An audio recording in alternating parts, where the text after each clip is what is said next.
My daughter refused to let me eat at the table, saying, "Go sit in the corner like the useless man you are."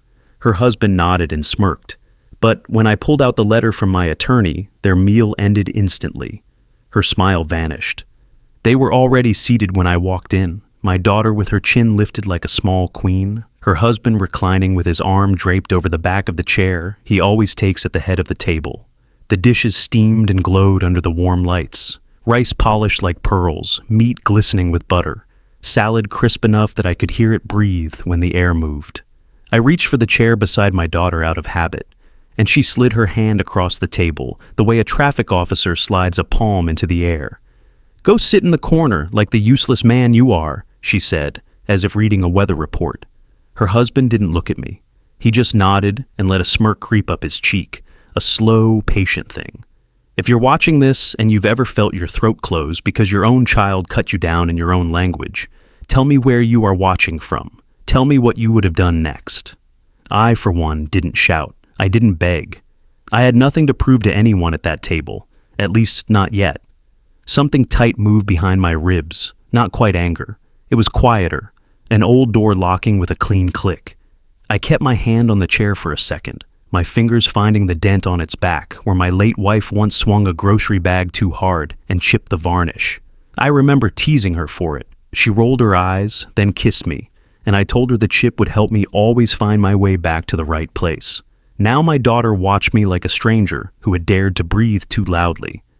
"We started without you," she added, as if the first slice had already happened in the kitchen, and this was just the second. "You can help yourself later." The glasses chimed when her husband tapped the base of his wine against the table leg, a careless gesture that made a small sound, like a coin falling under a couch and disappearing. I turned toward the corner she meant. The corner was not far. Nothing in this room ever was, because I chose it that way years ago.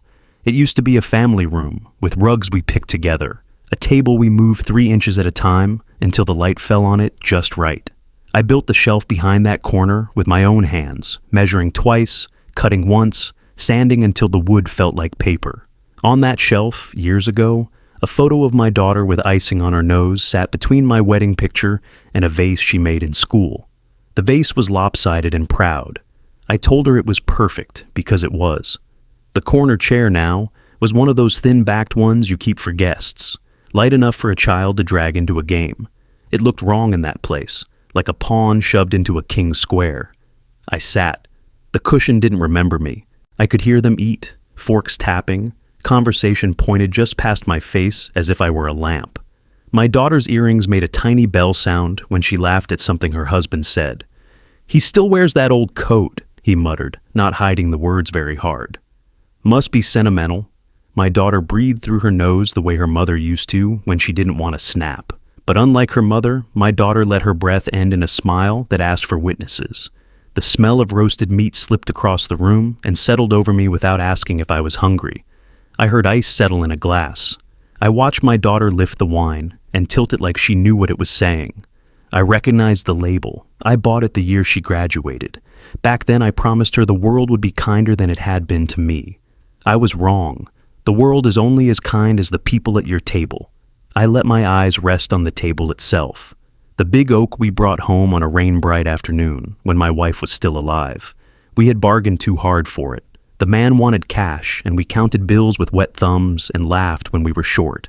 And then found we had enough after all because I had tucked 2 notes behind a photograph in my wallet. My daughter was 8 then, and she ran her hands over the grain and said the lines looked like rivers on a map. That night, she begged to sit next to me, not across. "I want to be near your hand," she said. She liked to slip her small fingers into my palm under the tablecloth and hold them there, warm and sticky with jam. "Say please," my wife whispered to her with a smile. "Please," my daughter repeated, proud of her new word.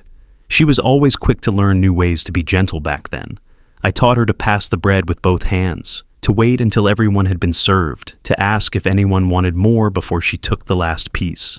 When her tooth fell out, she put it on her napkin like a pearl, and then cried because she thought she had to bleed to eat now. We laughed until tears ran down, and I carried her to the sink and told her, "A little blood is just a message from your body that you are growing." She touched her mouth and asked me to sit closer. I did. The kitchen used to echo with small claps, palms smacking dough, the lid of the pot landing true, the sound of plates returning to a shelf. My wife sang while she cooked. She had a soft voice that stayed in the room even after she left it. On cold nights, I would bring in an extra chair from the balcony so my daughter could put her feet up, and we would pretend the balcony was a boat and we were sailing to a place where the wind didn't bite. My wife would look at us from the stove and shake her head, pretending we were both children. "Save room," she'd warn, tapping a spoon against a pot. "Always save room for what matters." That sentence sits in me like a compass needle. It points even when I pretend to be lost. There were nights when I worked late and came home after my daughter had fallen asleep at the table waiting for me. She'd learned to press a napkin over her plate to keep it warm, even though it never worked. I would lift her gently and take her to bed, and my wife would scold me for waking her. "Let her sleep," she'd say, but there'd be a smile in it. "She was waiting for you." I would stand at the doorway and watch them both breathe and feel like the poorest and richest man in the city at the same time. In the morning, my daughter would wake and run to the table and eat cold rice and tell me it tasted like victory because she didn't waste it. I told her she made everything taste better. The first time she set the table by herself, every fork was backward. We ate with backward forks and said nothing because we didn't want to correct what made her glow. When my wife became ill, the table became a clinic. My daughter learned to carry water carefully, to cut fruit into small moons, to speak in a soft voice even when she was scared. "Be brave," my wife told her. "Be kind to your father, even if he makes mistakes." My daughter nodded fiercely, her little jaw tight. The kind of tight that grows into a woman's stubbornness later, if you're not careful. I told her stories about how I met her mother, about the bus that broke down, and the umbrella that didn't work, and the coffee that tasted like burnt sugar. My daughter listened with her head on my arm while the tea cooled. That memory still warms me if I hold it right. I thought I was pouring myself into her in those years. Wisdom, patience, the kind of love that folds a blanket over you before you even know you're cold. Maybe I poured too hard. Maybe I watered something that didn't need water. Or maybe kindness went somewhere else when I wasn't looking and came back with a new face that I don't recognize. "Are you comfortable over there?" my daughter asked now, her voice bright and flat at once, like sunlight on a knife. I lifted my head. "I'm fine," I said, and I was. I have known cold benches and long waits and plates that were not mine. A corner chair won't undo a man who has worked on ladders in the rain and carried his sleeping family across thresholds. Her husband cleared his throat the way men do when they feel the room tilting towards someone else. He poured wine into his glass and made a point of not offering me any. "It's not good for you," he said, looking at my daughter instead of me. "At your age." He said "your age" like a diagnosis. I looked at the bottle again and remembered the neat loop of the L in the note the shopkeeper wrote for us when we bought it. "For your daughter's bright future." The label had survived years in the dark. Some things keep well if you keep them cool. Some things turn. The wall clock ticked with the sound of a slow drip. My daughter picked up her fork and put it down, and then picked it up again as if she were rehearsing the moment she wanted. I could feel her watching me from the edge of her gaze, measuring how this humiliation fit, if it matched the dress she wore. It fit perfectly. What she had planned. I could tell by the way she sat taller when I didn't object, by the way her husband relaxed into his boast, by the way they both seemed to eat more quickly now that the ritual was complete. I have seen rituals before. Weddings, funerals, deals closed with a handshake you don't want, but take anyway, because a bigger promise is attached. This one would have ended like a bad story in a quiet room, if not for one thing. My memory is long, and it does not forgive cruelty, even if my mouth does. I looked down at my hands. They were not young hands, but they were steady. A small white thread ran along the cuff of my old coat. My wife used to pluck such threads and wind them around her finger until they disappeared. She would have hated this coat by now. Too much history pinned to it like old receipts. Still, I wore it because it feels like armor, not to stop arrows, but to remind me I have survived them before. In the inside pocket, folded once and then once again, was paper. Not thin enough to tear accidentally, not thick enough to be stiff. Paper that matters is always like that. I could feel its weight against my chest the way a sailor feels the outline of land in fog. I did not touch it, not yet. The room didn't deserve that sound. the soft flap of an envelope opening, until it had finished saying all it wanted to say. "Don't make that face," my daughter said suddenly, though I hadn't felt my face move. "It makes me feel guilty." The word guilty wobbled, then straightened, then tried to act like it belonged there. Her husband reached over and rested 2 fingers on her wrist. A little squeeze, the way you might calm a dog before company arrives. "He understands," he told her. "He knows his place." I almost smiled, not at the insult, but at the confidence of a man who thinks the present is the only tense that matters. My place, I thought, has never been where other people put me. It's where I decide to stand when the wind is wrong. But I said none of this. I lifted my glass of water, clear as honesty, cold enough to sting, and drank. If you're still listening, if you've ever given more than you kept and been told that your kindness was just a longer way to be weak, tell me what your table looks like now. Is there a chair that remembers you? Do you still sit in it when you're alone because the wood knows the shape of your back? I ask, because we build our lives piece by piece and only notice the pattern when someone tells us to move. I noticed a pattern at that table. The napkins folded in the manner my wife taught my daughter. The center bowl placed slightly off-center to make the table look casual. The candles unlit because my daughter dislikes smoke. All the things of our past, arranged by new hands, relabeled as theirs. It would have been funny if it weren't mine. I set my elbows on my knees the way I do when I am thinking. I didn't look at them. I looked at the small scratch running through the polish near the place where I used to sit. My daughter made that scratch with a toy car when she was 3. She cried and cried because she thought the table would tell on her. I lifted her into my lap and showed her that the scratch made the table ours, because only we would know the story. "One day you'll tell someone about this," I told her. "You'll say, 'My father laughed and made the scratch a secret.'" She wiped her eyes and said, "I'll never tell Baba." Now I was the secret in my own house, and she had told everyone. I thought then of the day my wife died, not the hospital, not the long hours. I thought of the kettle she forgot to turn off once when she was sick, and how my daughter and I rushed into the kitchen when we smelled metal. My wife stood there with the kettle in her hand, embarrassed, and my daughter grabbed her waist and wouldn't let go. "We'll never leave you," my daughter said into her stomach, child honest. I believed her. Sometimes I still do for a second when I wake and the room is between shadows, not yet loyal to morning. Love doesn't go away. It turns into other things. Some of those things are good, quiet strength, patience with tears. Some are not, pride dressed as independence, distance that pretends to be adulthood.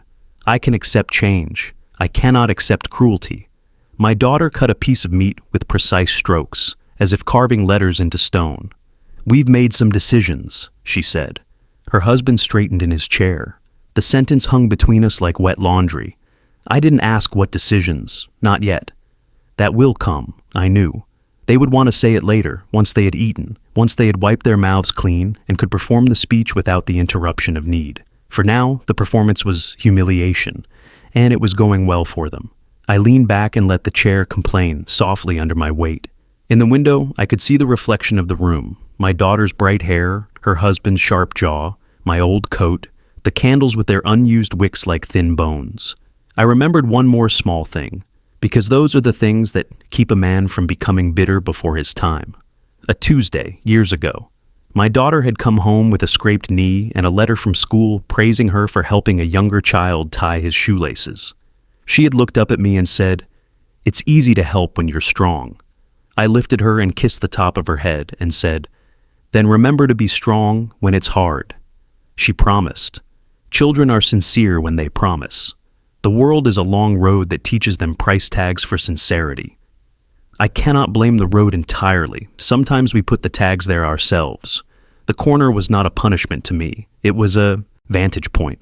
From there I could see the whole map of the table, the order they thought was theirs, the comfort they wore like a new coat. I adjusted my cuff and set my breathing to match the clock. A steady rhythm calms the animal in you. You think clearer. You see what you kept safe even when everything else was borrowed. The letter in my pocket did not glow or call out or burn. It rested. It waited. It had time. I had time. The night did not know yet what it carried. I did not need it to know. Not today. Today I would remember who taught me to sit still when someone tried to push me over. My wife taught me that. Quiet doesn't mean surrender. It means you're listening for the right moment to speak. I watched my daughter lift her chin again and smile at her husband the way people smile when they think the verdict is already written. I knew then that I would not shout, because shouting would confirm their story about me. The old man, the burden, the noise in the room. I would be silent sharpened. The past was a warm table that fed us all. I kept sitting in it even now, in this corner, because the past is not a place you move out of. It's a spine you stand with. And in that past, my daughter's small hand slid into mine, under a tablecloth, and held on. I felt the ghost of that grip on my palm, and I let it guide my breath until my heart settled. The next part would come soon enough. For now, I looked at my daughter and said, "Eat well." She blinked, startled by the gentleness. Then she recovered, and the smirk crawled back onto her husband's face, as if it had been waiting in the shadow of his jaw. I sat, steady as a nail in a beam I installed myself, and let the room pretend it had decided where I belonged. My daughter set down her fork as if it were a pen pausing over a signature. "We'll talk now," she said, and I realized the meal had only ever been a preface, an arrangement of warm dishes to soften a cold announcement. Her husband tipped his chair back, balancing on two legs, with the kind of ease a man performs to show control. "It's simple," he said, "and men only say that when they know it won't be."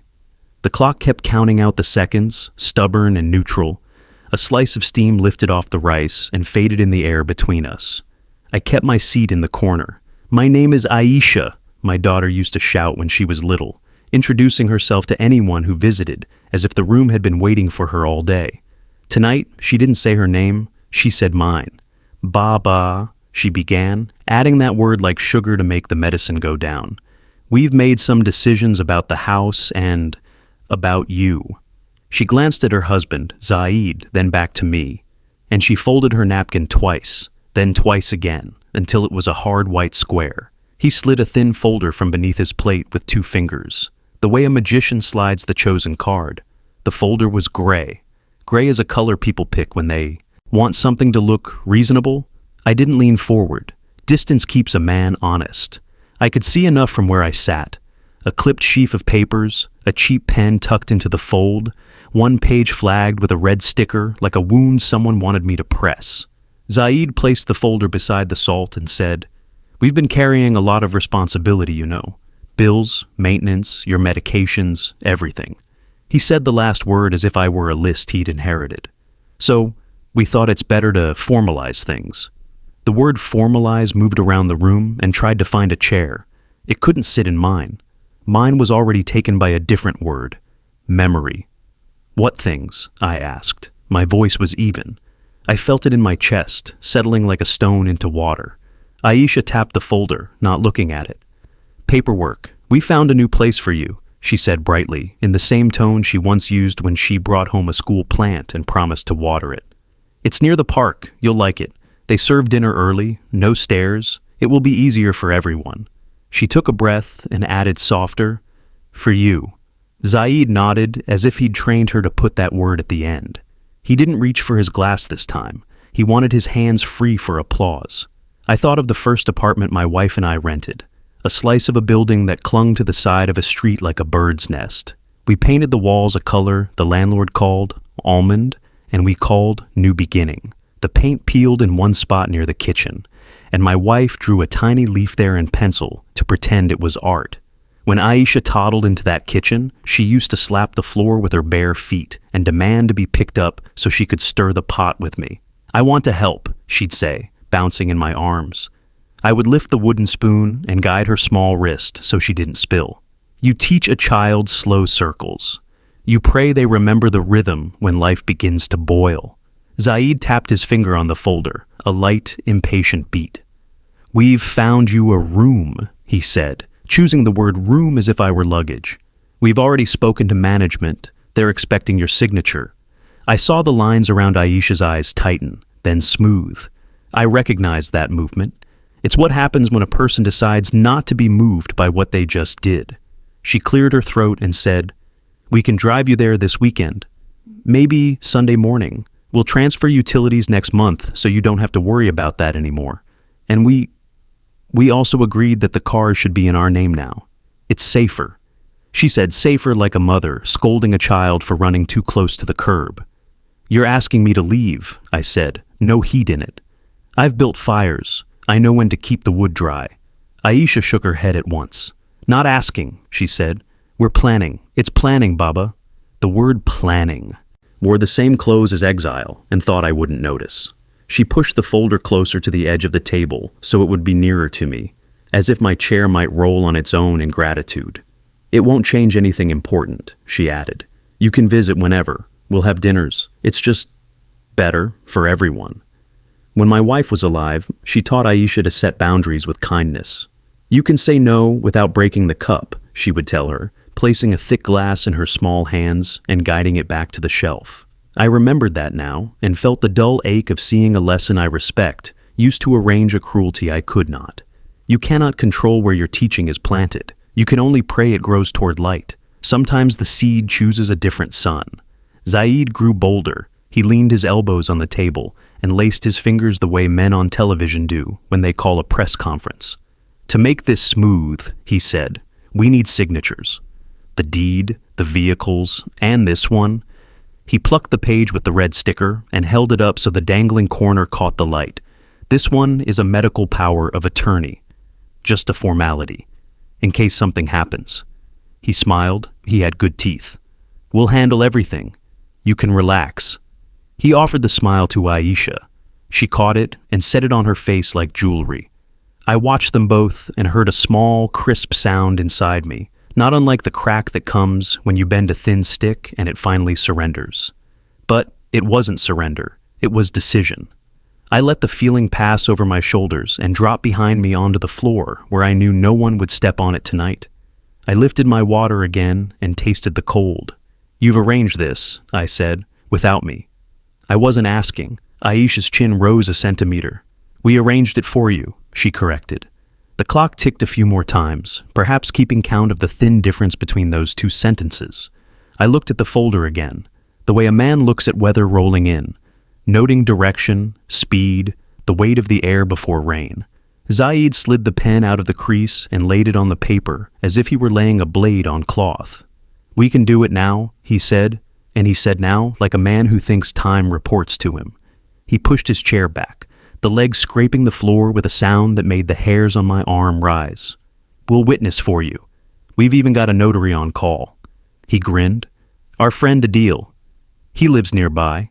Aisha opened her mouth and then closed it. For a flicker of a second, I saw the girl who used to check my face after she said something big, waiting to see if she had said it right. The girl who would adjust her words the way she adjusted her braid. She caught me seeing her, and the flicker died. She touched the stem of her glass and said, too lightly, "Don't be dramatic, Baba. Let's finish the food." She lifted a piece of meat to her mouth and chewed as if the act could wash the taste of what she'd just done. Zaid shoved the folder a little farther across the table until it teetered on the edge. A whisper more, and it would fall. I watched his hand. He wanted me to reach, to stand, to leave my corner. He wanted to see me want something from him. I did not move. I thought instead of the day I last oiled the hinges on the front door, this very door that Aisha now opens with a key I gave her when she moved back in after college for a while, to get on her feet. The hinges had begun to complain, an old man's groan in metal. I bought a small tin of oil and worked it in with a rag until the door swung like a secret. Aisha stood behind me, holding her phone up to take a picture of the light falling in a neat rectangle on the floor. It looks like a doorway inside a doorway, she said, delighted. I smiled. Every doorway is 2 chances, I told her. One for leaving, one for returning. She posted the picture with a caption about home. People clicked little hearts on their screens. Tonight, the door was invisible, and its oiled silence felt like a trick I had played on myself. Zaid stood, finally impatient with my stillness. He rounded the table with a practiced half smile, picked up the folder, and brought it to me, as if he were magnanimous. He held out the pen. I let my eyes rest on the pen and then lifted them to his face. He had the kind of smooth skin that comes from believing you will always be the one holding the pen. Sign, he said, friendly, as if we were neighbors trading ladders. It's fine, we're family. The word family cracked in the air like thin ice. I could see the water under it. I'll read, I said. I took the folder from him and laid it across my knees like a tray. He hovered, pretending not to hover. Aisha's fork paused halfway to her mouth, a crescent of meat like a small moon held between earth and sky. I turned the first page. Words reached up in neat rows. Zaid's friend had been busy. Transfer, authorization, consent. Each word wore a polite face and carried a small knife behind its back. I read without haste, hearing my wife in my ear as clearly as if she sat behind me. Slow is smooth. Smooth is fast. I turned another page. Red stickers waited like open mouths. Aisha swallowed. "We're doing this to protect you," she said, and the sentence stumbled on protect as if it had tripped over an honest stone. "You worry too much about money, about the house. You should rest. Let us carry the load." I smiled at the folder.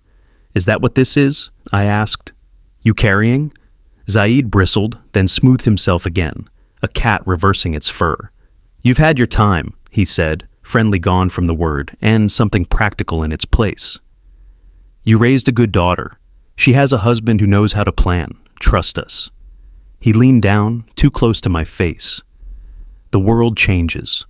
Old ways die." His breath smelled like expensive wine and onions.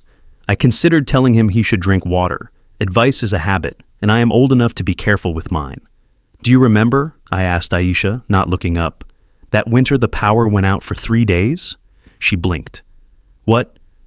Zaid straightened. I turned another page.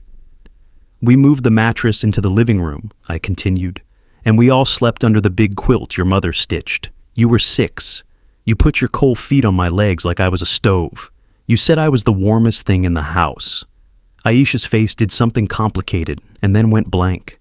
Zaid glanced at her and then at me with a little laugh. "What does that have to do with anything?" he asked. "Everything," I said, and I smiled, small and private. Then I read the next line, an authorization to sell with immediate effect upon signature.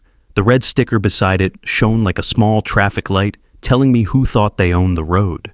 Zaid tapped the pen on the edge of the folder. "We have guests coming later," he said. "We need to clear the table." He gestured toward the plates, the bowls, the bottle that used to mean celebration and now meant evidence. He wanted me to feel like the leftover.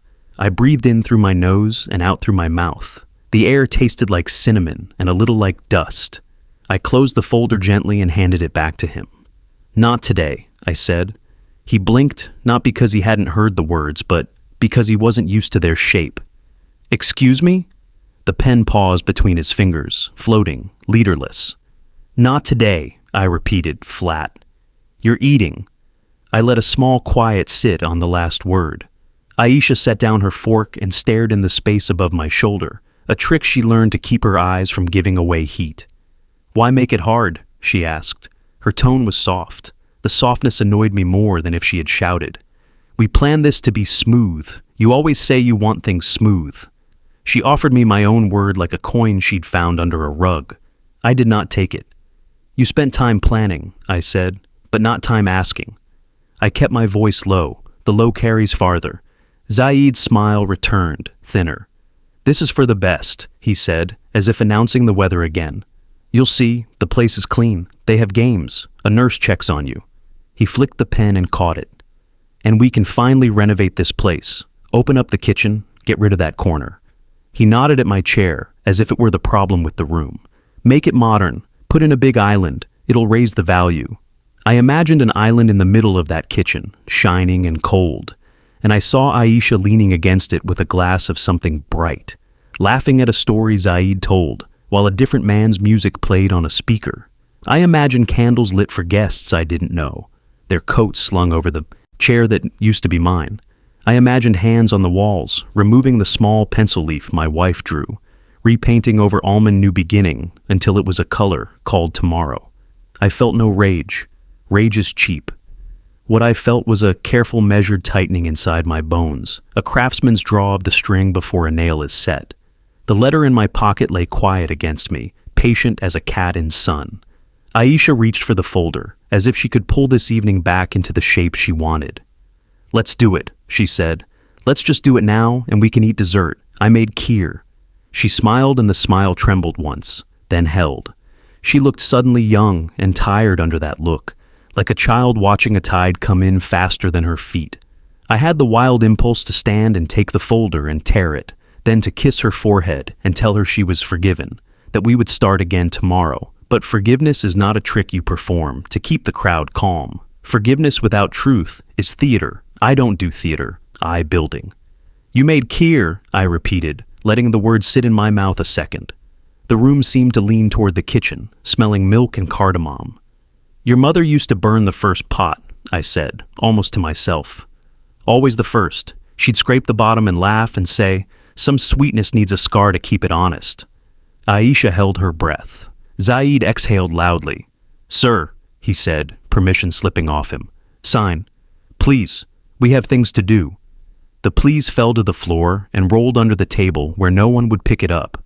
I looked at him, and then at Aisha, and finally at the empty chair at the end of the table, the one I used to keep for my wife even after she was gone, because a habit can be a small prayer. I thought of all the chairs I have carried in my life, into rooms, out of trucks, upstairs for other people's parties. I thought of the weight of oak and the way wood gives you its smell when you press your face to it. Then I stood, slowly, letting the chair legs sound one clear word against the floor. Zaid stepped back. He held the folder like a fragile thing he had never expected to have to defend. I walked to the table, not close enough to touch the papers, but close enough that I could see Aisha's pulse in her throat. You say this is better? I said, not asking. You say it is for me. I placed 2 fingers on the edge of the table, where the polish had dulled under years of my hands. When your mother and I bought this, we didn't buy wood. We bought a promise that whoever sat here would be safe. That promise does not move to a new address because someone finds another chair more fashionable. I lifted my eyes to my daughters. If the promise is heavy for you, say so. Do not pretend it is a gift you are giving back to me. She swallowed. The pulse jumped. Baba, she whispered, voice uneven. We are trying to help. I nodded once. Slow. Acknowledgement can feel like judgment if you needed applause. Then help, I said, and the room went still, like a pond when the wind pauses. Help yourself to more dinner. I let the smallest smile touch my face without teeth. Zaid's mouth opened.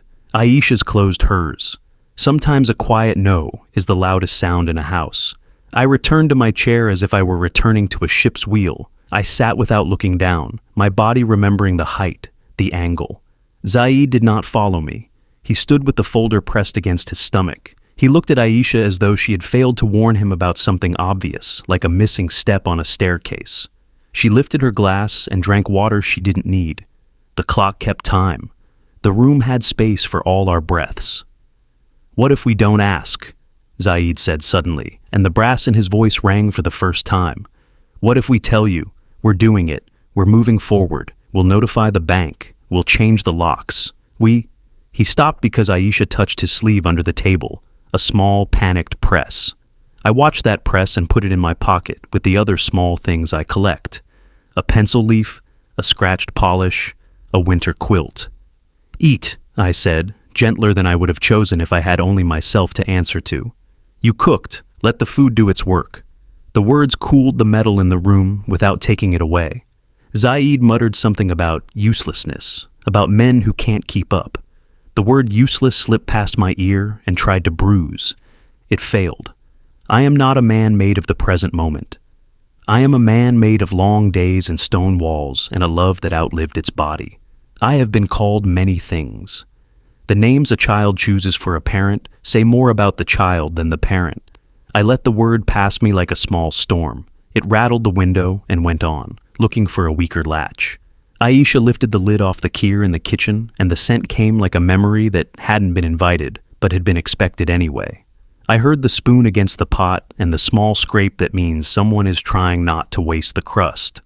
Zaid stayed at the table, the folder rigid, calculating how a signature could be extracted from a man who would not stand to take a pen. He didn't know that the thing he wanted wasn't on paper at all. He didn't know I had already signed something years ago with a different ink, the kind that doesn't wash out. Promises to a wife, to a house, to a girl who used to tuck her cold feet under my legs and sigh, like sleep was a country I could carry her to.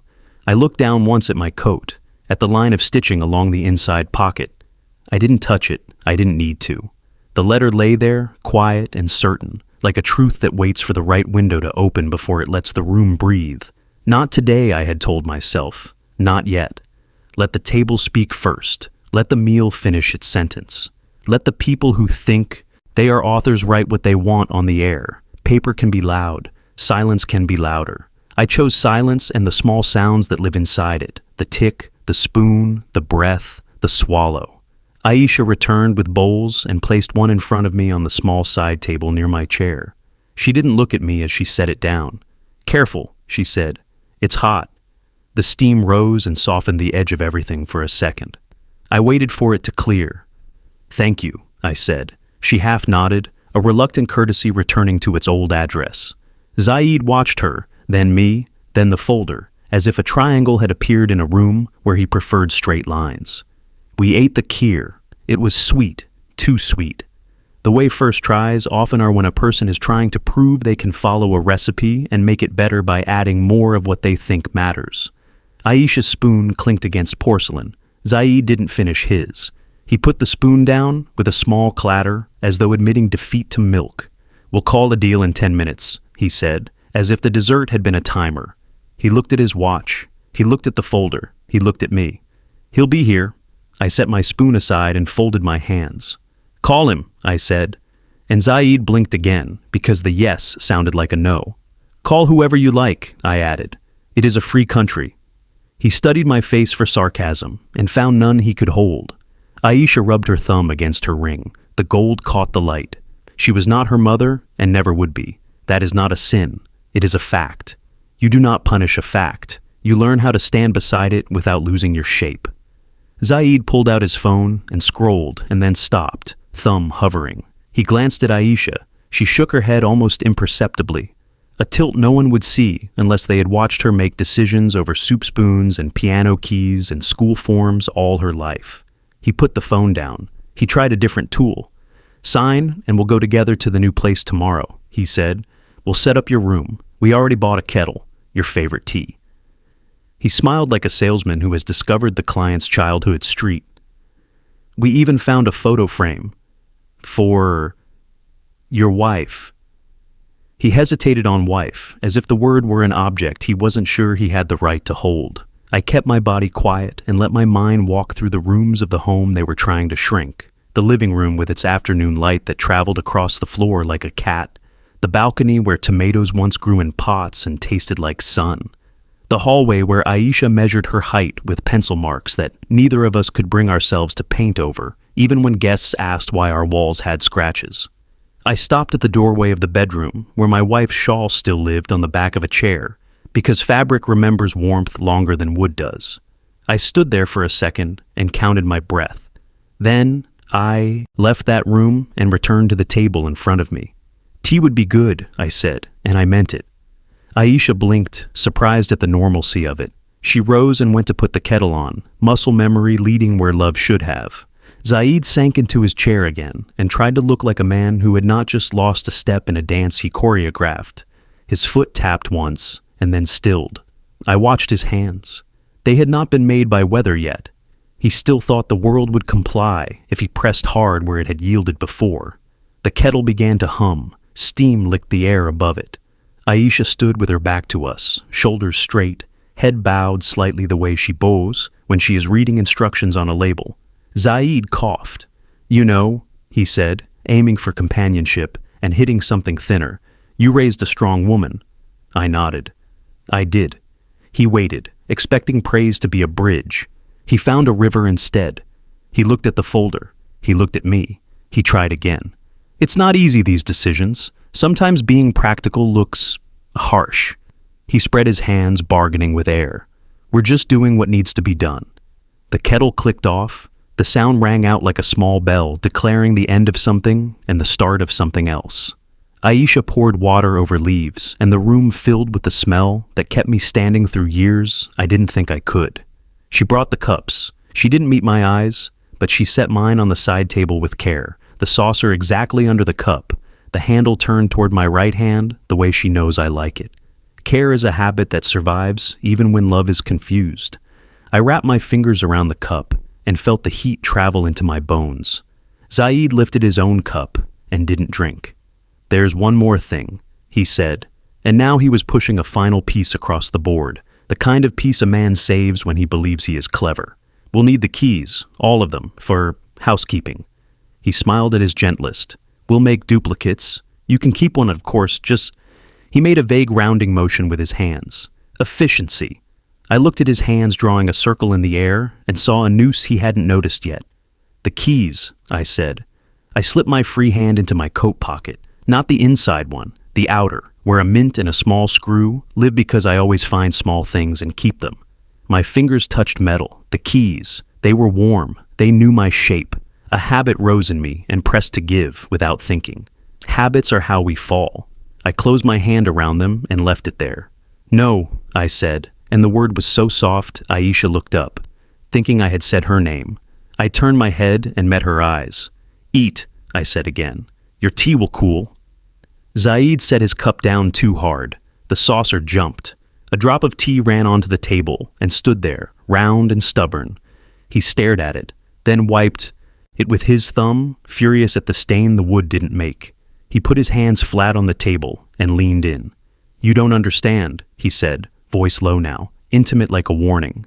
"This is happening with or without you. Sign or don't sign. Either way, the locks change. Either way, the car moves. Either way." He stopped because I was smiling, not kindly, not cruelly, just a slow, steady smile that comes when a man hears the weather predict a storm and remembers he built the roof himself. "Drink your tea," I said, and took a sip of mine. It was strong and a little bitter and exactly right. Zaid watched me over the rim of his cup like a man peering across a fence he wasn't sure he could climb. I let the tea warm the thin bones of my hand. The corner of the room held me the way an old coat holds your shape after years. Aisha blew on her tea and didn't drink. The clock ticked, and the space between each tick was large enough for a choice to live in.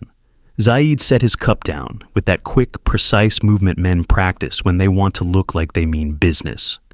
"Enough," he said, reaching for the gray folder as if it were a fire he planned to carry across the room without getting burned. "We'll call a deal. We'll sign. We'll be done before the tea cools." "You can call him," I said. I kept my voice low, the kind of low that makes people lean in even when they promise themselves they won't. "But before your friend arrives, read something for me." I slid my palm to the inside of my coat, not to the pocket where my keys slept, but to the place closer to my heart. The pocket a tailor builds for a man who still believes paper can carry weight. The envelope was there, calm as a stone in a river. It didn't flutter when I pulled it free. It made no sound at all, and yet the room heard it. Aisha's eyes flicked to the cream edge, to the blue seal pressed into the flap, to my hand that didn't shake. Zaid smiled, slow and sideways, a man humoring an elder. "Letters now?" he said. "What is this, a story?" "Perhaps," I said, "one you should hear the ending of." I didn't place the envelope near my corner. I stood and walked to the table and set it in the center where the bowl sat slightly off-center, the way Aisha likes it. The seal faced them. The attorney's name, in dark ink, sat quiet as a judge. I didn't push it across. I didn't lift my hand and ask. I merely placed it and let the weight of it write its own sentence on the wood. "Open it," I told my daughter. I did not look at Zaid. I looked at the girl who once slipped her hand into mine under this table and asked me to stay. She didn't move at first. Old habits reached for her and tugged. The room gave her no place to hide. She set her cup down. She reached, paused, reached again. Her fingers found the edge of the flap and eased it free. No tearing. She knows better than to tear what matters. She slipped the paper out, not one sheet but many, bound together at the corner with a brass fastener that glinted like a small coin, catching sunlight. Zaid reached for it, quick. She kept it. "It's addressed to both of you," I said, and the sentence made the air heavier. She cleared her throat and looked at the top line. She read, not loud, not soft, the way you read in a church when you don't want your own voice to be what people hear. "Notice of revocation and termination," she read, and then stopped. Zaid barked a laugh that didn't know where to land. "Termination of what?" he said, grinning at me as if we shared a joke, and he was waiting for his turn to understand it. Aisha's eyes moved back to the page, and her mouth formed the next words before sound arrived. "License to occupy," she whispered. The room did a small thing then, a shift like a boat feeling the first true wave. She read the address, this address, the one that lived on every bill, every holiday card, every memory we kept in neat envelopes in a drawer, my wife labeled home. Zaid reached again, and this time she let him take the top page but kept the rest under her palm, as if some part of her body remembered that paper is a river, and if you don't hold it, it runs away. He scanned, lips moving, the way children move their lips when they have to prove to themselves they still know how to read. Effective immediately, he read, and the words pulled the smirk right off his face the way a tide pulls a toy from a careless hand. He swallowed. The tendons in his neck made a tight line. This is nonsense, he said too quickly. And nonsense is the word people use when truth arrives wearing different clothes than they expected. Aisha's eyes slid to the second page. She read silently until her breath gave her away. It stuttered, caught, then found a new rhythm. The rhythm people find when they realize the next step on the staircase is 2 inches lower than they learned. Irrevocable family trust, she read, voice now, the word irrevocable bumping into the plates and the candles and the wine and finding all of them fragile. Trustee, my name. Beneficiaries, her name. Contingent on compliance with conditions stated herein. She looked up then, finally, and I saw my face reflected in her eyes the way a man sees himself in the window at night and understands that the room behind him is his, whether the street outside approves or not. You made a trust? Zaid said, trying to turn a question into an accusation. When? You can't... He stopped. People always stop when they run out of the present to throw at a past that prepared. You can't just throw us out, he finished softer, the you, a smaller thing than it had been a minute before. We live here. We pay... He looked at Aisha, half asking her to save him with a word. Any word, even a lie. The way a child glances at the teacher hoping the answer will be written somewhere on the wall. Aisha didn't speak. She swallowed again and turned the page. I remembered the day the trust got its name. The lawyer's office had smelled like paper and lemon. The kind of clean that pretends the world isn't dirty just outside the glass. He had gray hair and no patience for drama. You've waited too long, he said, and men like him only say that to fathers when they have watched too many old men sign things they should have signed earlier, when the hands were steadier and the eyes believed less in the softness of children. I told him I wanted a structure that could carry weather, he said. Then we build with steel. We did. He read the clauses in a voice that used to read Latin in school. Life estate for you, he said, tapping the paper with a neat finger. Control remains with you as trustee. Occupancy by descendants is a license, not a right. You can terminate for cause. What is cause? I asked. He looked at me over his glasses and smiled without warmth. Whatever you say it is, he replied, and I have rarely loved a sentence less for sounding so much like protection and so little like the man I wanted to be. But I signed. The pen felt heavy. My wife's ring sat on the desk beside the papers, the way a lighthouse sits beside a map. Aisha's finger hovered over a paragraph I had made him read twice. Termination for cause, she said now, the syllables turning in her mouth like coins in a counting machine. Including but not limited to acts of harassment, coercion, emotional abuse, or attempts to force transfer of property or authority through manipulation. She stopped. The last word wobbled, then sat. She didn't look at me. She didn't look at Zaid. She looked at the napkin she had folded into a hard white square, as if the crisp edges could cut the page into something harmless. Zaid's jaw ticked. Big words, he said, and there was a tremor under the joke. He slapped the second page with the back of his hand, not enough to make a sound, just enough to show he had hands. You think a letter scares me? You think paper makes you strong? He leaned forward and put his knuckles on the table, a pose that wanted to be a threat and arrived as a rehearsal. We'll call a deal. We'll call the bank. We'll call... He stopped because I lifted my palm, not high, not even halfway, just enough to stop a wave that had no shore to break on. You will call whoever you like, I said. You will also read the third page. I took a breath and let it go. Aloud. Aisha obeyed. Habit is a strong rope. Notice to vacate, she read. Quieter now, quieter than the kettle's old song. 72 hours from receipt of this notice. Locksmith scheduled. She swallowed. Monday, 9 a.m. She looked at me then, not as a child, not as a judge, as a person who has found a stone in her shoe too late to turn back. "Baba," she said, and the word broke in the middle like thin glass under a heavy thumb. You wouldn't." "When your mother was alive," I said, "she taught us to keep the door oiled so it wouldn't scream when we opened it." I let my eyes rest on the front hallway, invisible from here, but present the way a heartbeat is present. The door opens both ways, you know that. I've said it to you since you could reach the handle. I shifted slightly and felt the letter in my pocket settle back into place, a bird fluffing its feathers before more flight. "I will not throw you anywhere," I added, to throw a word I couldn't say without seeing a child out of a window, and I have never been that man. "I will turn a key. The rest is walking."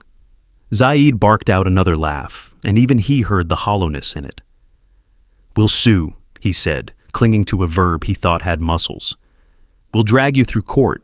We'll take this trust and—" He stopped because Aisha's fingertip had found another line, underlined in clean blue. "Arbitration clause," she read, and the words fell into the room like small stones that make ripples anyway. "Binding, venue, your attorney's office. Costs borne by the party found in breach." She looked at the last word, the ch at the end catching on her tongue. Her eyes returned to the paragraph of conditions, then to the heading, breach. A memory rose without asking permission. A winter weekday, the bank vault's air cold and full of metal. The lock turned with that institutional click that always made my wife smile, as if money had its own language and she had learned just enough to enjoy the sound, not enough to believe it meant everything. I had opened my safe deposit box then, not for cash, not for jewels, for a small bundle of papers wrapped in a scarf that still held her perfume, faint as a story. I replaced old copies with new, not trusting drawers at home to keep a promise under pressure. I walked out into wind that cut my throat and laughed quietly to myself at the thought of calling protection what we do when we finally admit we have been too generous. I wrote Aisha a letter that day and did not send it. I put it in the box beside the scarf. It said, "I hope I never have to use any of this. I hope love does the job paper pretends it can do. If you are reading this, then kindness has been mistaken for weakness, and I have finally remembered what your mother told me in a kitchen that smelled like cumin and rain.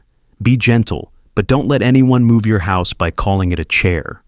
In the dining room now, the steam over the tea thinned and disappeared. Zaid's foot tapped. He grabbed the folder, then the envelope, then the letter, as if he could gather a fire into his arms and smother it with intent. "This is dramatic," he said, less certain of the shape of his own mouth. "You're making a scene." He stared at the page that mentioned the vehicles and felt for the first time the floor shifting because his name was not where he believed it would be. "The cars," he said, and the word sounded small in a room that had held bigger ones. "Company leases," Aisha read softly, reading ahead. Reading because habit makes you go forward even when backward would be kinder. "Held by the trust's entity, use permitted, title unchanged." She lifted her eyes. She knew then. I saw the knowledge step into her and pull a chair up to something it had laughed at earlier. She did not smile. The room noticed. Zaid tried again, reaching not for law now, but for story. "We took care of you," he said, and the "we" hung in the air, looking around for witnesses. "We bought your medicines, with my card," I said, not sharp, not dull, just the weight of a fact set down where it belongs. He flushed the way a man flushes when a small, exact truth steals a large, blurry speech. He leaned back. He looked at Aisha for a cue, and she did not give him one. She was reading the clause about behavior, about respect. She was meeting words she had not been introduced to in this house before. They shook hands over her heartbeat. "You could have told me," she said finally, and she said told, as if the missing of it was the injury that mattered. "You could have said you were making a trust. You could have asked what I needed." I let the quiet sit on the table between her sentence and mine. "I did ask," I said. "For years. I asked with my hands, with my time, with my patience. I asked when I gave you this kitchen as your stage, when I let your laughter be the loudest sound here after your mother died. I asked tonight even. You answered. I nodded at the chair in the corner. You told me my seat." She made a small sound, a sound I had not heard since she was 10, and lied about breaking the neighbor's window, and then confessed, unable to carry a weight her spine hadn't yet learned. It was a joke, she said weakly, and her voice knew she was lying about the size of it. Zaid raised a hand, trying to wave the moment back into shape. People say things, he said. Words are wind. In this house, I said, words build walls or doors. Choose. I let the sentence stand there, unadorned, like a plank over a stream. He took a breath and squared his shoulders. Open the last page, he told Aisha, the command a string he threw like a lasso, hoping to catch something he could name. She did. The last page had signatures already on it, the lawyer's, the witness, the seal that makes ink feel like iron. There were blank lines too, not for me, for them. Acknowledgement of receipt, confirmation of the 72 hours that would begin when pen met paper. Aisha's hand trembled. She folded the page back as if she could fold time. The air left the room without making a sound. It returned after 3 heartbeats and found a different place to sit. From the hallway came the faint buzz of a phone against wood. Zaid glanced toward it, relief, lighting his face the way a match lights briefly in wind. Adil, he said, and the name carried the last of his assurance like a candle in a deep church. He's here.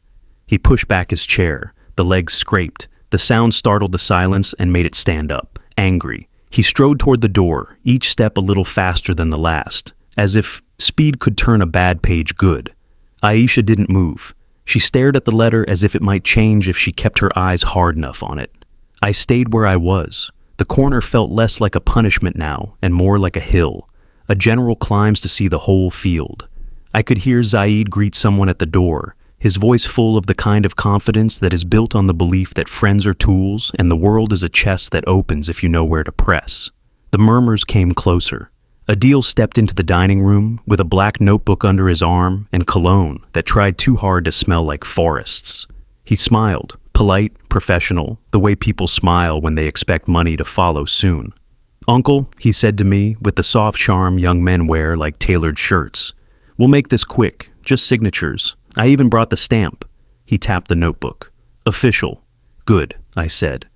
We'll all be official tonight. I nodded toward the center of the table. Start by reading that. Adil's smile wavered. He looked at Zaid, not at the paper, and Zaid tried a small shake of the head. The kind you use to warn a friend at a card table that the hand is not what you said it would be. Adil smiled again, thinner. He reached for the letter. He skimmed the heading. He stopped skimming. He read. The cologne did not cover the smell of his sweat. He cleared his throat. He turned a page. The brass fastener clicked against his ring. I can't notarize anything today, he said finally, voice careful, weighing words the way a man weighs fruit in a market where he suspects the scales are honest for once. Not until after this is addressed. He gestured with the pages at the word addressed, a man trying to act as if the thing he is pointing at is still a thing he chooses to point at. Zaid's face did something small and fast, and then returned to neutral, the way a lake returns to stillness after a fish breaks the skin. Don't be dramatic, he snapped. We can notarize signatures. The rest is paper noise. Adil glanced at me, then at Aisha, then back at Zaid. The room looked taller to him than it had when he walked in. It's not noise, he said in a much quieter voice. It's kind of the whole song. Aisha spoke then, and the sound of her voice was a new thing in the room, lower, stripped of the bright finish she had applied earlier. Zaid, she said, not honey, not steel, just the name, almost like a question that didn't need an answer. He looked at her and saw, maybe for the first time tonight, that she was not only his audience. She was someone else's daughter. She was someone's memory. She was someone who had learned to read aloud and was listening to the sound of her own voice saying a word like irrevocable and understanding that it did not belong to her husband's dictionary. She lifted the letter again and turned it in her hands as if looking for a seam. There was none. 72 hours, she whispered, and the number felt like a new calendar pressing against the old one on the kitchen wall. That's Monday. She did the math of food in the fridge, clothes in drawers, pictures on walls, plants on the balcony, life in the cracks. She did the math of a house becoming a place you visit. She did the math of what it means to say, "Go sit in the corner" to a man who kept a roof over your head on nights when rain had holes in it. Zaid rubbed his forehead with his thumb and forefinger, a gesture he uses when he wants to look like he is thinking. He was thinking now, but thinking is a slower horse than panic, and panic had already run once around the room. "We can appeal," he said weakly. "We can talk." He looked at me. "We can negotiate." The last word came out of him like a cough. I sat back and let the chair press a line into my spine that reminded me I had bones. "We can," I said. "At 9, at my attorney's office. Not here, not at this table. This table is for eating, for birthdays, for goodbyes we don't make into punishments." I tapped the wood once, softly. "Words build doors," I said again, and looked at Aisha until she looked back. "This one opens there." Adil closed the notebook he had never opened and slid it under his arm, humbled by a room that had turned to look at paper, as if it were weather. And he had guessed wrong this morning about the sky. "I'll go," he murmured. He nodded to me, a small bow that did not feel like theater, and to Aisha, whose hand had finally stopped shaking, because there are moments when your mind chooses stillness simply to keep from breaking. Zaid did not look at him leave. He stared at the cream envelope, now empty, lying like a shed skin in the center of the table. He had expected a pen to be the instrument tonight. He had forgotten about the weight of an old man's choice. Aisha took a breath so large it stole a little air from the rest of us. "Baba," she said, not a plea, not yet. A reach. The first honest one tonight. I did not make it easy for her, and I did not make it hard. I waited, letting her father the sentence herself. "Can we talk?" she finished. "Just you and me?" Zaid turned his head sharply, like a dog who hears a whistle he wasn't meant to hear. His mouth opened. He swallowed what was about to come out. He had learned something tonight, even if he didn't know what to call it. "We can," I said. "After you eat." I lifted my tea. It had cooled just enough to drink without wincing. I sipped. The taste was plain and true. Cardamom, leaf, water, heat. 4 things that behave if you treat them right. Aisha reached for her spoon. Zaid didn't move. He stared at the space where the envelope had been and saw, perhaps for the first time, that a corner is not only a place to send someone, it can be a point from which lines are drawn that make the shape of a house. The clock ticked. The house breathed. Someone in the street below laughed, and the sound came up through the open window and did not belong to us, and that was fine. Not everything has to. "Turn to the last paragraph," I said quietly, and Aisha did, not because I told her, but because some part of her had begun, at last, to want to know the whole shape of the thing she had almost kicked with her bare foot. She read, lips barely moving, a habit returning. "All previous powers of attorney are hereby revoked." She looked up. She looked at the cheap pen beside the expensive wine. She looked at the man she married like a mirror that had been moved an inch and sent the light somewhere else. She did not smile, not even the small smile she uses when she doesn't want guests to worry. The space her smile usually took was quiet. "Good," I said. "Finish your tea." The tea sat warm in my hand. The envelope lay empty on the table, like a skin the snake had left behind. Aisha's eyes kept going back to the bold words as if they might soften if she stared long enough. Zaid had gone pale under his neat beard. You could draw a map on his face now and not miss a road. No one spoke for a long half-minute. I let the quiet stretch. Quiet can be a bridge. Quiet can also be a mirror. "Baba," Aisha said at last, her voice careful, almost level. "Can we talk in the kitchen?" She didn't say please, but the old habit of respect sat close enough to her that I could see it. Zaid shifted, ready to stand between us. I didn't raise my voice. I set my cup down and said, "You can wait here, Zaid. This is between a father and his daughter, and between a trustee and a licensee. Third parties don't speak." He opened his mouth. Then he saw Adil's empty hands and Aisha's unreadable face and my steady eyes, and he closed it. He pulled at his cuffs like he needed to make his wrists smaller to fit the moment. Aisha led the way to the kitchen. The light there was softer. The window was slightly open. A little night air crept in and tried to be brave. She set her palms on the counter, flat, and touched the small pencil leaf on the wall with her fingertips, the way a person checks if a memory is still glued down. "Did you plan this for a long time?" she asked.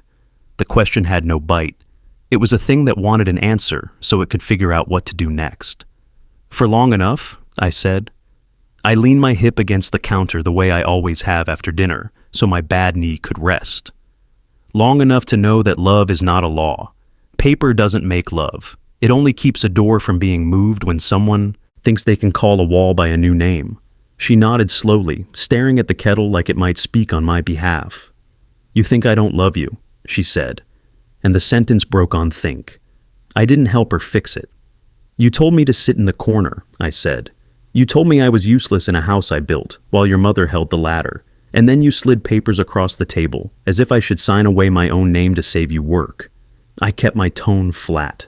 Flat holds more truth than anger sometimes. If that is love, it is one I don't recognize. She closed her eyes and opened them. No tears, not yet. I was tired, she said, small. I was angry. Things have been hard. Zaid. She stopped herself. I have been scared. That was a better word. It fit her mouth. I nodded. Scared people say cruel things, I agreed, but scared people also find their way back. I let my hand rest on the counter near hers without touching. I am giving you a way back, I said. Not by shouting, not by throwing you into the street, by making the rules clear. I turned my head and looked through the doorway toward the table where the empty envelope glowed like a small moon. You can stay, Aisha, in this house, but you will stay under the license as written, and you will stay with respect. She swallowed. What does that mean? Respect? It wasn't challenge. It was a request for the measurements before a cut. It means you don't call your father useless. It means no more secret folders slid across the table like traps. It means no more trying to move keys while telling yourself you are helping. It means if you want to change something, you ask. It means your husband is a guest here. Guests don't smirk at their host. I paused. It also means boundaries. Zaid does not keep master keys. He does not decide who sits where. He does not use my accounts. He does not speak for you when you speak to me. She looked at the floor tile with the hairline crack that has been there since she dropped a heavy pan years ago. She used to cry over that crack. She used to think she had broken the house. And if I can't do that, she asked, voice steady now, like a person stepping onto a narrow path and testing it with a heel. Then you will leave, I said. You will leave kindly. You will take your clothes, your plants, your husband. You will not take your mother's shawl, or the photo albums, or anything that belongs to the trust. And you will find a place where your rules fit your table. I didn't raise my voice. I didn't flinch. You have 72 hours to choose.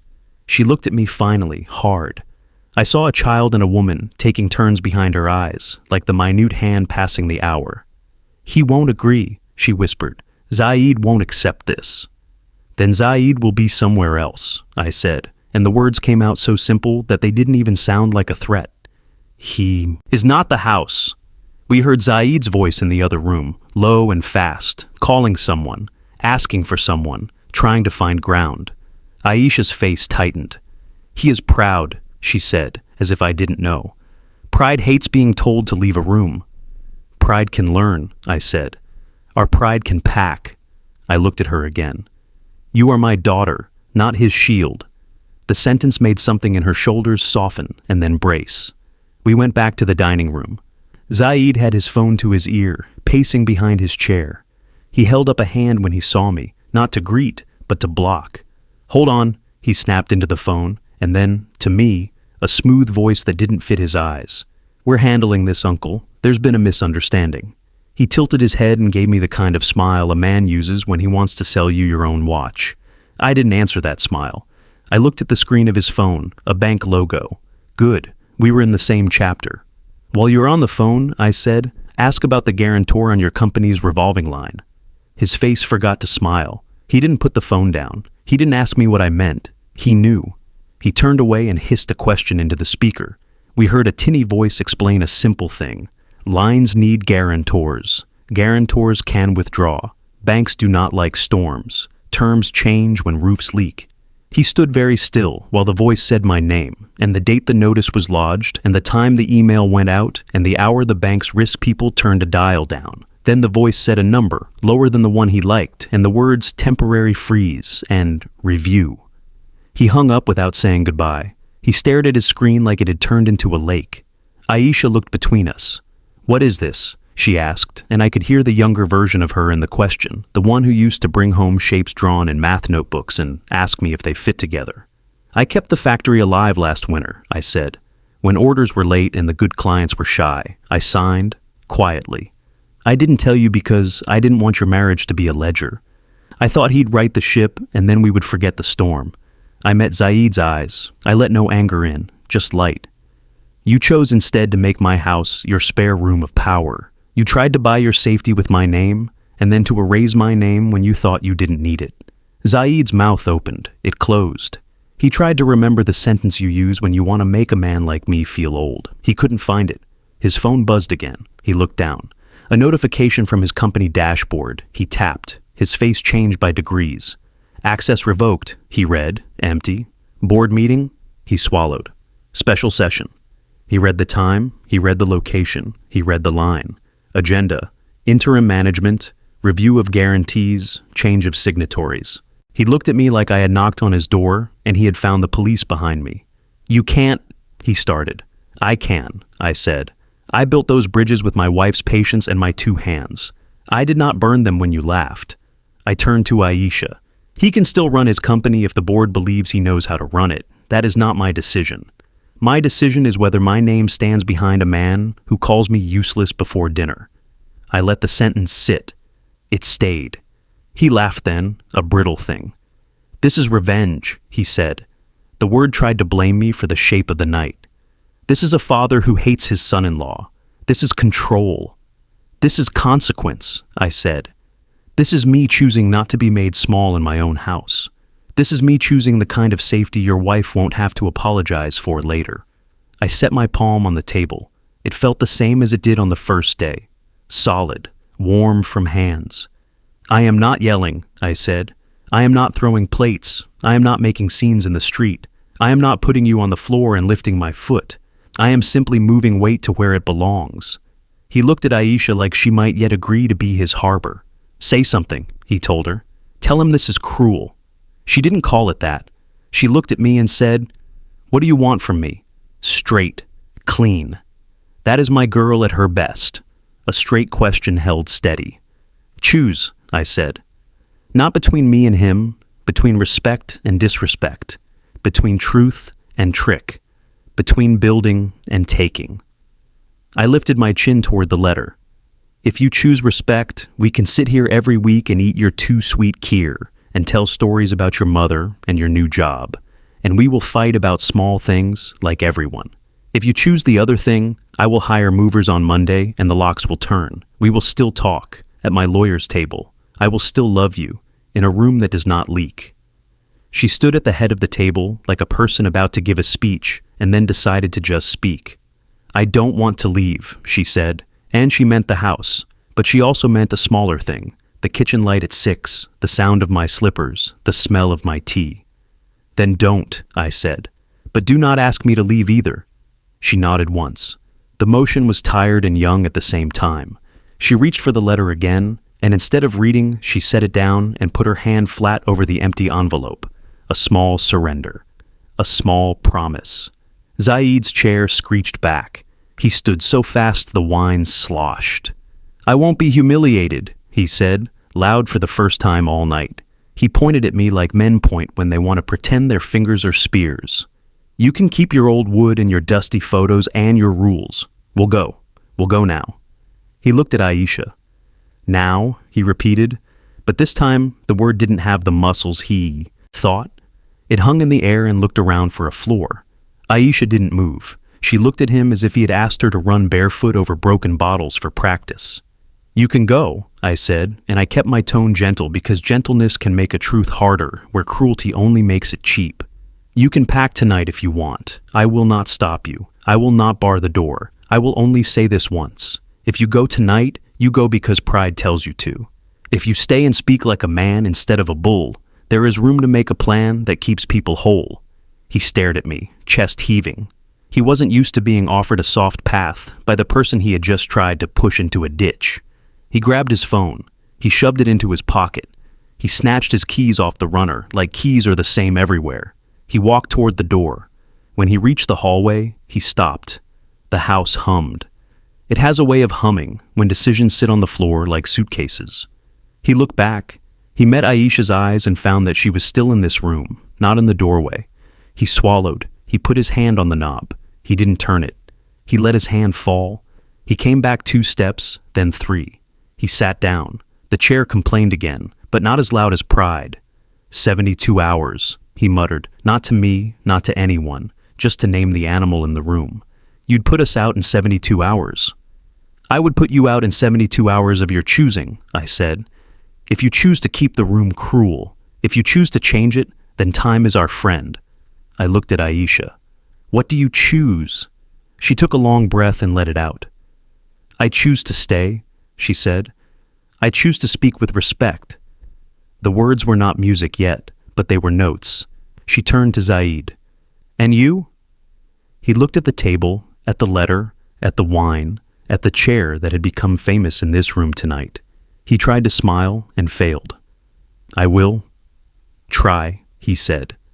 It was the most honest thing he'd said all evening. Good, I said. I stood. I moved to the head of the table and lifted the plates and stacked them the way my wife taught me, heavy pieces on the bottom, light on top, balance in the hands. Aisha rose to help without thinking, her body remembering what her pride had tried to forget.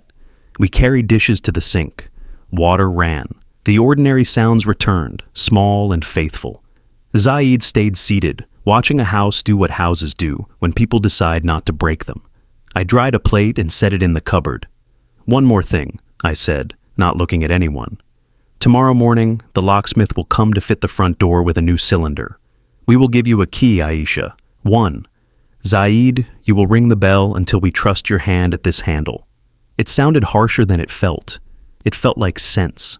He flushed, then nodded once. A jerk. Fine, he said, like a child agreeing because the clock says bedtime. That's fine. I wiped the counter. I turned off the light over the stove. The smell of milk and cardamom had settled into the curtains the way the smell of rain used to settle into my wife's shawl. It would be there in the morning, a soft reminder that sweetness can live through hard nights. Zaid's phone buzzed again. He flinched. He checked it with his thumb under the table. A secret child. His eyes flicked up toward me and then away. I knew that look. I had seen it on men at sites when an inspector's car pulled up. The board meeting notice had probably found more friends. Perhaps his corporate map had a new border. Perhaps a supplier had decided to wait. None of that needed to be tonight's trouble. I let him keep his small privacy. Mercy can be a form of power when used with care. Aisha rinsed the last spoon and turned to me with a towel in her hand. For a moment we stood close the way we used to when she was young, and the dishes were taller than she was. I'm sorry, she said, and the words were thin and real and not expected.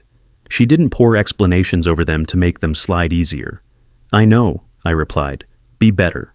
It was what her mother used to say when Aisha apologized for small things, spilled water, sharp words, lateness. Be better, not you are bad. The difference kept our house soft when the world tried to make it hard. She nodded. She folded the towel and put it on the oven handle, straight and even, the way her mother always did, as if the towel itself could point north.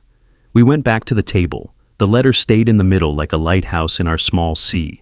I didn't move it. It didn't need my hand to stand. I pulled out my chair in the corner, and I didn't sit. I ran my fingertips once along the back of it, finding the old chip, the place where history shows itself without asking anyone's permission. I felt my wife there, not as a ghost, but as good advice you can hear if you stand still and breathe. Save room, she used to say. Save room for what matters. I had save room. Now the room had to earn its name again. Aisha poured us each a little more tea.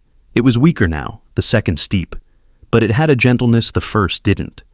Zaid wrapped both hands around his cup like he needed the heat to keep his voice from cracking. What about the car? He asked finally, trying to be practical like a man who sees a list and cannot help but make a second list under it. What about next month's rent for the warehouse? What about... We will speak at 9, I said, cutting him softly. At Hyder's office. Bring your numbers. Bring your words. Leave your smirk at home. I let a small smile touch the air. He surprised himself by almost smiling back. Almost. Outside, a bike bell rang on the street. Someone called to a friend. The city went on not caring about our small drama, and that was a comfort. Houses can feel like the whole world at night. They are not. They are only the place where we practice being the people we promise to be in the morning. I picked up the empty envelope and slid it back into my coat pocket out of habit, even though it carried nothing now. It felt right there, against the place where my heart had hammered earlier, and now only knocked politely. Sleep here tonight, I told Aisha. In your own room. Tomorrow we make lists. Tomorrow we decide about cupboards and boxes and what stays and what goes. Tomorrow we call your aunt so she can stop worrying on the basis of nothing. She nodded, a little smile softening her mouth in a way that made her look 16 again for half a second. Okay, she said. Zaid glanced at her, then at me, and he found a sentence that did not taste like defeat. I'll sleep on the couch, he said. I shrugged. Suit yourself. The couch knows more honest backs than proud ones. I turned off the dining room light. The table fell into a gentler shade. The letter was still there, but it didn't glow anymore. It rested. We moved down the hall. My hand brushed the wall where the pencil marks of Aisha's height still lived. I tapped the tallest one lightly with my knuckle. You never wanted to paint these over, I said, and she smiled in the dark. I will never paint them over, she replied. Good, I said. Then don't paint over tonight either. Leave it on the wall inside. Look at it when you forget. In my room, I sat on the edge of the bed and took off my shoes. I heard them in the other rooms, soft movements, the kind of sounds that mean people are choosing not to shout. I opened my top drawer and set my keys in their usual place in the small dish my wife used for her bangles. The keys made the exact same sound they have made for years, a small metal kindness. I slid the letter from my inner pocket and set it beside the keys, weight over weight, and then I shut the drawer gently like a man putting a child to sleep. I lay back and stared at the ceiling, where a faint crack ran like a river you can't see in daylight. I didn't feel young. I didn't feel old. I felt exactly my age, which is another way of saying I knew the cost of every word I had spent tonight. I closed my eyes and listened. The house breathed, the pipes sighed. Somewhere a cupboard door clicked closed with care. My wife's shawl on the chair whispered as the air moved and settled. In the brief space between waking and sleep, I felt her sit at the edge of the mattress the way she used to when she had one more thing to say after the light was off. The mind is kind at that hour. It gives you what you can use. I didn't reach for her. I let the feeling pass over me like the shadow of a bird. I slept with my hand on my chest, over the place the envelope had warmed. Morning came in soft pieces, thin light under the curtain, pipes clearing their throats. The slow courage of a house, remembering it, survived the night. I woke before the first call to prayer and listened to the quiet, the way a carpenter listens to wood, checking for hidden cracks. The drawer where I had set my keys and the letter felt heavy with purpose. I dressed without hurry. My shoes found me like old friends. When I stepped into the hallway, the pencil marks of Aisha's height stood at shoulder level, a ragged ladder I could climb with my eyes.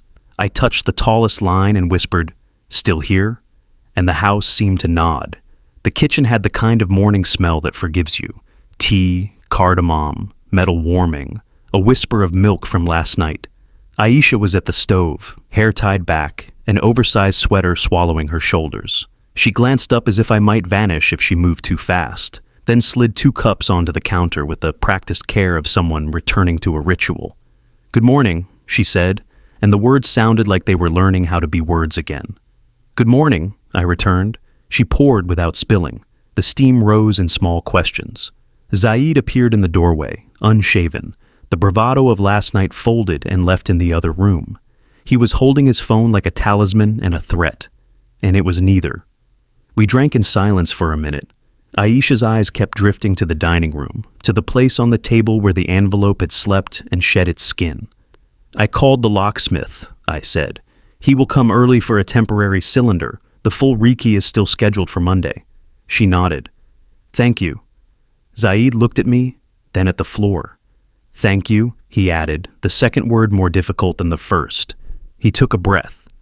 "I shouldn't have said what I said." He didn't try to edit it. He didn't give it a new dress. He let the sentence stand in its plain clothes. It was a start. The locksmith arrived while the city was still stretching. He was a small man with the hands of a pianist and the patience of someone who has waited on sidewalks for lives to change. He removed the old cylinder the way a dentist removes a tooth that outlived its honesty, gentle, firm, no speeches. The new metal clicked into place with a sound that reached through the hallway and settled the way a decision settles. I accepted 2 new keys on a ring with a paper tag, wrote my initials on one and Aisha's name on the other, then looked at Zaid. "Ring the bell," I said quietly. He swallowed and nodded. It wasn't punishment. It was the weight a door asks for when it remembers what it guards. Aisha made eggs she used to call Sunny Side Up when she was 7, a name that made her laugh then and made her smile now, with the memory instead of the word. We ate at the table without ceremony. The chairs remembered us. Zaid watched our forks, unsure of where to place his own. When he reached for the salt, he paused and looked up. "May I?" he asked, not performing it, not dripping sugar into the request, just placing it there between respect and habit. "Yes," I said, and passed it to him the way my wife once passed me forgiveness for small things without asking for interest. After breakfast, we moved like people fixing a roof before rain. Aisha pulled out a notepad and wrote lists, the neat squares of her handwriting lining up as if they meant to hold the house steady by themselves. Pantry, clothes, plants, medicine, keys, accounts. She drew 2 columns, what stays, what goes, and between them an arrow labeled Ask First. Zaid made a 3rd column no one asked for, repairs. He pointed to the shelf that had grown a small wobble and to the balcony door that caught in damp weather. "I can fix these," he said. "I should have fixed them already." He caught my eye and didn't look away. "I want to be useful." The word useful slipped into the room like a stray dog waiting to see if anyone would throw a stone. No one did. At 8:30 we left for Hyder's office, walking instead of driving. I wanted the city under our feet to rub some truth into our shoes. The air had that morning metal taste of buses starting and shop shutters lifting. A boy on a bicycle swerved around us and shouted an apology that sounded like delight. Aisha walked beside me, close, avoiding the cracks she used to stomp on, because she believed she could teach the world to be strong by breaking its patterns. Zaid walked 3 paces behind, phone silent in his pocket, shoulders squared as if he had borrowed a posture from a better day and wanted to see if it would fit. Hyder's office smelled like lemon and logic. The receptionist offered water the way hospitals offer blankets. We sat in a room with a table that forgot you the moment you stood up, and yet our table had followed us in the shape of the letter lying between us. Hyder adjusted his glasses and greeted us without the ceremony of a man who thinks he must become the moment. He had the kind of eyes that read you before they read the paper. "You gave them 72 hours, he said to me, a statement not a question. "Yes," I said. He turned to Aisha. "You received the notice," he said, gentler. She nodded, and the small movement carried the weight of 1,000 words she had not yet forgiven herself for. "Good," he said. "Then we talk, not about what cannot change, about what can." Zaid began with apologies, the kind that start like dust and try to become bricks. He did not weep. He did not perform. He said, "I spoke without respect. I handled money badly. I leaned on him instead of running. I thought I could fix the picture by moving the frame." He looked at me. "I asked your daughter to be my shield." He made space between his hands on the table and let the space teach him. Aisha looked down at her fingers and then made herself look up. "I let him," she added, which was harder. "I told myself I was protecting us. I forgot that a house is not protection if it becomes a hiding place for meanness." Hyder didn't nod. He didn't reward. Truth like a teacher with stickers. He wrote 2 words on a notepad. "Now what?" "We put it in writing," I said, "not because paper makes love, but because paper makes memory when fear arrives." I looked at Zaid. "You will not hold master keys. You will not use my accounts. You will not call me names in my house. You will not bring your company's storms into our rooms and ask my name to stand in the rain for you." I let each sentence sit. I wasn't angry. Anger would have made them look at my face and not at the rules. "In return," I continued, "I will meet you as a man at this table and talk numbers at 9, as we agreed. I will consider a limited guarantee under new conditions that protect the house, monthly reporting to Hyder, budget oversight, contingency plans that do not include me sleeping in a corner." Hyder raised an eyebrow at that last line. He had heard worse arrivals at his conference table. He notated without judgment. Zaid nodded slowly. "And if the board removes me?" he asked, the question small and huge at once. "Then you learn to be useful without titles," I said. "You still have hands." He glanced at those hands as if expecting them to answer. "If they keep you," I added, "you run the company like a man who knows the floor can tilt. If they don't, you find work that feeds your pride the right food. Pride doesn't have to starve. It just needs a different diet." Aisha reached for the pen Hyder placed on the table. "I will sign to acknowledge the license," she said, voice steady, the way she used to recite poems in school when she wanted her mother to see her crown shining. "And I will sign to return any cards you never gave me permission to use." She hesitated, then pushed the pen toward Zayed. "Will you sign?" He turned it in his fingers, a small metal thing that could still decide a room. He signed where Hyder pointed, his name neat, practiced. A man learning his signature is not a sword unless he uses it like one. We left with copies in a folder that didn't feel like a trap. Outside, the sun had climbed enough to warm the railings. A woman selling flowers on the corner called Aisha Beta and pressed a marigold into her hand when she saw her face. Aisha tucked the flower behind her ear like a child remembering something simple. We walked home slower, on purpose. Zaid stopped beside the hardware store and stared at the buckets and rope and small boxes of screws stacked like poems about usefulness. He bought a set of screwdrivers without looking at his phone. I said nothing. I didn't need to. Some tools teach themselves. Back at the house, we worked. Zaid tightened the shelf until it stopped wobbling. He took the balcony door off its hinges and planed the edge carefully, sawdust freckling his cheeks, that clean, honest smell lifting in the air. He returned the door to its frame and opened it, closed it, opened it. "Smooth," he said with a grin that didn't ask for applause. Aisha watered the basil that had gone dramatic in last week's heat, its leaves returning their courage one by one. She taped the license terms inside the pantry door at eye level, not to threaten anyone, but to make it easy to remember how we decided to live. We ate simple lunch, lentils, roti, cucumber, and no one rehearsed speeches over the plates. The talk was small, the kind that stitches a ripped day. The neighbor's new puppy, the vendor who measured rice like he was telling a story, the way the ceiling fan always sounds different on the second speed. After we cleared the table, Aisha hesitated, then touched the back of my hand. "Can we go through the photos later?" she asked. "I want to hear the stories again. I want to write them down." "We can," I said. "We should." She smiled. "I will record you," she added, almost a threat to laziness. "So I don't forget." "Record the smell of tea too," I told her, "and the sound the spoon makes when you stir it too fast." Toward evening, a message arrived on Zaid's phone from his board chair, brief and clean. "Meeting postponed. Interim Oversight Committee formed. We will review your plan Monday. Submit a budget tonight. We expect clarity and humility." He read it to us, not out of obligation, but because he understood, finally, that rooms hold secrets badly, and truth is lighter when 3 people carry it. He closed his eyes, exhaled, and said, "I can do clarity. I am working on humility." "Humility is a tool," I said. "It fits any hand. Use it." The sun slid down the wall and painted a line across the table where my wife used to place the big bowl so the steam would look beautiful against the light. I stood and fetched her shawl from the chair in my room, draped it over the back again, not as a relic, but as a witness. Aisha touched the weave with 2 fingers and laughed softly. "It still smells like her," she said, "like rain and cardamom." We sat.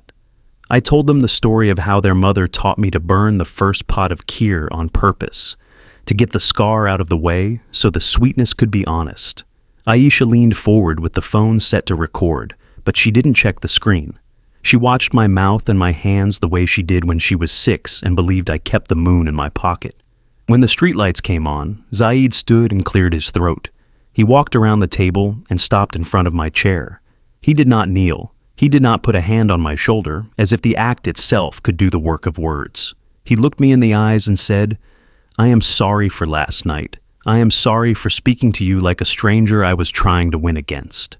I am sorry for asking your daughter to choose pride over a house. I give you my word. I will not put papers in front of you like traps again. I will not smirk at the man who paid for my wine and my rent. I will ring the bell." He swallowed. "If I fail, you turn the key." It wasn't poetry. It didn't need to be. It was a man handing another man a tool back. I nodded once. "The door is oiled," I said. "It opens both ways." He smiled, small and grateful, and returned to his seat. Aisha slipped her hand under the tablecloth the way she used to and found my palm. It was larger now. Hers was. The shape still fit. We stayed like that a minute, letting the old map overlay the new one until the street sounds calmed and the kitchen remembered the rhythm of a family that had decided not to be cruel to itself. Before bed, I stood in the doorway of Aisha's room. She was setting the marigold in a glass of water on her desk, as if it were a tiny sun she didn't trust to hold itself up overnight. "Baba," she said, turning, "will you say it again?" "Say what?" I asked, though I knew. "The line about families."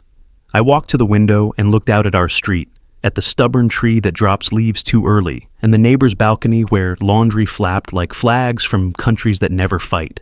"Families don't take what's yours and tell you you're not welcome," I said. "They build a table large enough to hold the truth, and when they forget, someone remembers for them until they can do it themselves." She nodded. "Good night," she whispered. "Good night," I said. I left the door open a hand's width, the way she liked it when she was small, so the house could breathe us into sleep. I sat on my bed and opened the drawer with the keys. The ring lay in the dish, metal glinting like a promise that knows how to work. The letter beside it was just paper again. I slid it into a folder and placed it where it would be found if needed and forgotten if it could be. I turned off the lamp and lay down.